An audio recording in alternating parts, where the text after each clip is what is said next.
Assalamualaikum warahmatullahi wabarakatuh. Alhamdulillahirabbil alamin. Wassalatu wassalamu ala asyrafil anbiya'i wal mursalin sayyidina wa maulana Muhammadin wa ala alihi washabihi ajmain. Amma ba'd. Pada video pembelajaran kali ini kita akan mempelajari mata pelajaran fikih kelas 10 MA semester 1 dengan judul Konsep Kepemilikan dalam Islam.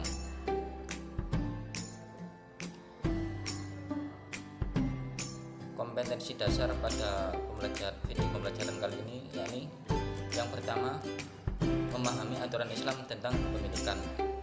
Kemudian yang kedua, memperagakan aturan Islam tentang kepemilikan. Kemudian untuk indikator pencapaian kompetensi, yang pertama yakni menjelaskan aturan Islam tentang kepemilikan. Dan yang kedua, menjelaskan sebab-sebab kepemilikan. Kemudian yang ketiga, menjelaskan macam-macam kepemilikan. Poin-poin yang akan kita pelajari pada video pembelajaran kali ini yakni yang pertama, pengertian kepemilikan atau milkiyah. Dan yang kedua, sebab-sebab kepemilikan. Yang ketiga, macam-macam kepemilikan. Yang keempat, ihrajul mubahat dan khilafiyah. Yang kelima, ihwal ma'wad. Dan yang keenam, hikmah kepemilikan. Poin yang pertama yakni pengertian kepemilikan atau milkiyah. Milkiyah menurut bahasa berasal dari kata milkun, yang artinya sesuatu yang berada dalam kekuasaannya. Sedangkan milkiyah menurut istilah adalah suatu harta atau barang yang secara hukum dapat dimiliki seseorang untuk dimanfaatkan dan dibenarkan untuk dipindahkan penguasaannya kepada orang lain. Kemudian poin yang kedua yakni sebab-sebab kepemilikan. Harta benda atau barang dan jasa dalam Islam harus jelas status kepemilikannya, karena dalam kepemilikan itu terdapat hak-hak dan kewajiban terhadap barang atau jasa. Misalnya, kewajiban zakat itu apabila barang dan jasa itu telah menjadi miliknya dalam waktu tertentu. Kejelasan status kepemilikan dapat dilihat melalui sebab-sebab sebagai berikut.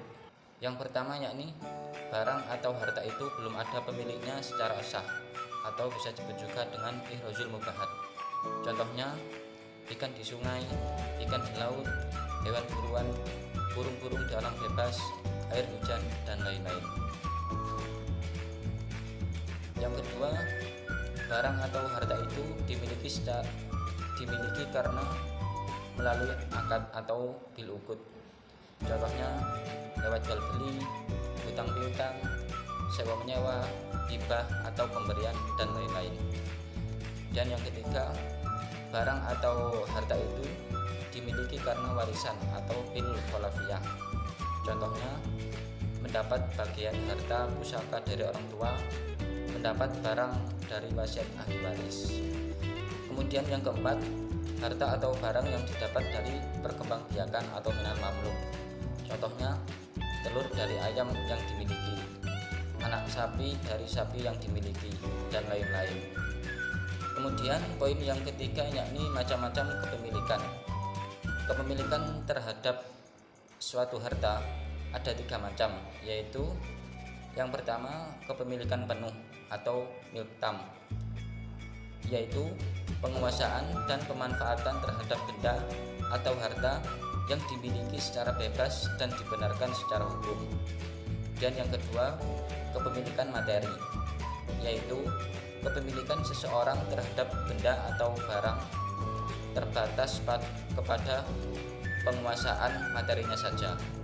Kemudian yang ketiga, kepemilikan manfaat, yaitu kepemilikan seseorang terhadap benda atau barang terbatas kepada pemanfaatannya saja, tidak dibenarkan hukum untuk menguasai harta itu.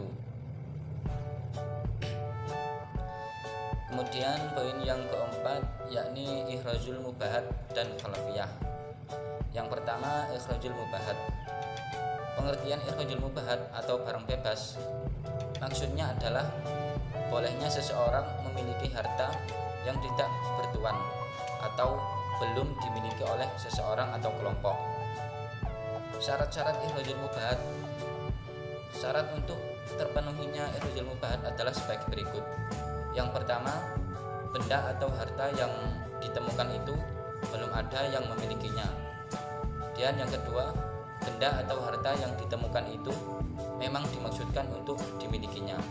Contohnya, burung yang menyasar dan masuk ke dalam rumah.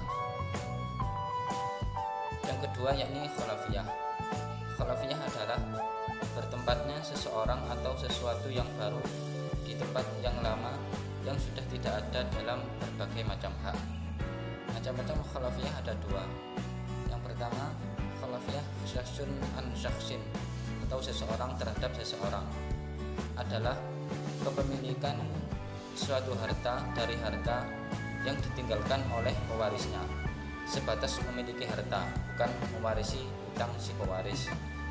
Yang kedua, khalafiyah syai'un an syai'in atau sesuatu terhadap sesuatu adalah kewajiban seseorang untuk mengganti harta atau barang milik orang lain yang dipinjam karena rusak atau hilang sesuai harga dari barang tersebut.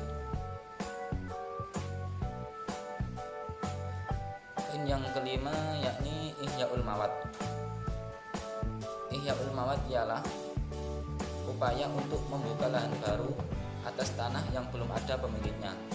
Misalnya membuka hutan untuk lahan pertanian, menghidupkan lahan tidur menjadi produktif yang berasal dari rawa-rawa yang tidak produktif, atau tanah tidur lainnya agar menjadi produktif. Hukum ihya'ul mawad: menghidupkan lahan yang mati hukumnya boleh atau mubah berdasarkan hadis Rasulullah SAW yang artinya, barang siapa yang menghidupkan tanah mati, maka tanah itu menjadi haknya. Orang yang mengalirkan air dengan zalim tidak mempunyai haknya. Hadis riwayat Abu Daud, An-Nasai dan Tirmidzi. Syarat-syarat membuka lahan baru. Ada dua syarat untuk membuka lahan baru. Yang pertama, tanah yang dibuka itu cukup hanya untuk keperluannya saja. Apabila lebih, orang lain boleh mengambil sisanya. Yang kedua, ada kesanggupan dan cukup alat untuk meneruskannya, bukan semata-mata sekedar untuk menguasai tanahnya saja. Hikmah ihya'ul mawad. Yang pertama, mendorong manusia untuk bekerja keras dalam mencari rezeki. Yang kedua, munculnya rasa kemandirian dan percaya diri bahwa di dalam jagat raya ini terdapat potensi alam yang dapat dikembangkan untuk kemaslahatan hidup. Yang ketiga, termanfaatkannya potensi alam sebagai manifestasi rasa syukur kepada Allah atas kemampuan manusia dalam ilmu pengetahuan teknologi. Kemudian poin yang keenam yakni hikmah kepemilikan. Ada beberapa hikmah disyariatkannya kepemilikan dalam Islam. Antara lain, yang pertama, terciptanya rasa aman dan tentram dalam kehidupan masyarakat. Yang kedua, terlindunginya hak-hak individu secara baik. Yang ketiga, menumbuhkan sikap kepedulian terhadap fasilitas-fasilitas umum. Dan yang terakhir, timbulnya rasa kepedulian sosial yang semakin tinggi. Sekian penjelasan video pembelajaran pada kesempatan kali ini. Semoga bermanfaat. Kurang lebihnya saya mohon maaf. Saya akhiri. Wassalamualaikum warahmatullahi wabarakatuh.